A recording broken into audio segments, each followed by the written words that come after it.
ଟିଏମସିର ସାଂସଦ ୟୁସୁଫ ପଠାଣ ଭାଇ କହୁଛନ୍ତି ଯେ ଓଡ଼ିଶାରେ ମୁର୍ଶିଦାବାଦ ମୁସଲିମ ମାନଙ୍କୁ ହଇରାଣ କରାଯାଉଛି। ଆ ଉପରେ ଭାଇ କଣ କହିପାରିବେ କି? ଅଭିଯୋଗ କଣ? ଟିଏମସିର ସାଂସଦ ଠିକ କଥା କହିଲେ ଯେ ମୁର୍ଶିଦାବାଦ ମୁସଲମାନଙ୍କୁ ଓଡିଶାରେ ହଇରାଣ କରାହଉଛି। ଏଇଟା ତ କାହିଁକି ଓଡିଶା ସରକାର କେବେ ଏକ ଗୋଷ୍ଠୀଗତ ହେଇନି କି ଓଡିଶାର ଜନସାଧାରଣ ମାନେ କେବେ ଏତେ ଅଶାନ୍ତ ପ୍ରିୟ ଲୋକ ନୁହଁ ଯେ ଗୋଟେ ମୁସଲମାନ ଭାଇ ମାନଙ୍କୁ ହଇରାଣ କରିବେ। ଫାଷ୍ଟ ଅଫ୍ ଅଲ୍ ତ ଆମର ଭାଇଚାରା ସହର ଏଇ ଓଡିଶାଟା ଟୋଟାଲ ପୁରା ଭାଇଚାରା, କେବେ ଏଠି ଦଙ୍ଗା ଫସାଦ ଦେଖିବାକୁ ମିଳେନି।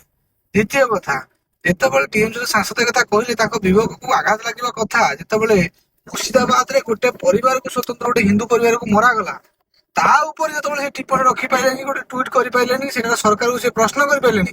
ତାଙ୍କର ବି ଅଧିକାର ନାହିଁ ଯେ ଓଡିଶା ଉପରେ ଟିପ୍ପଣୀ ଦେବାକୁ ଯେ ଓଡିଶାରେ ମୁସଲମାନଙ୍କୁ ହଇରାଣ କରାଉଛି କି ମୁର୍ଶିଦାବାଦ ମୁସଲମାନଙ୍କୁ ହଇରାଣ କରାଉଛି। ଲଜ୍ଜା ଲାଗିବା କଥା ଏ ବାବଦରେ ସେ ଟିପ୍ପଣୀ ଦଉଛନ୍ତି।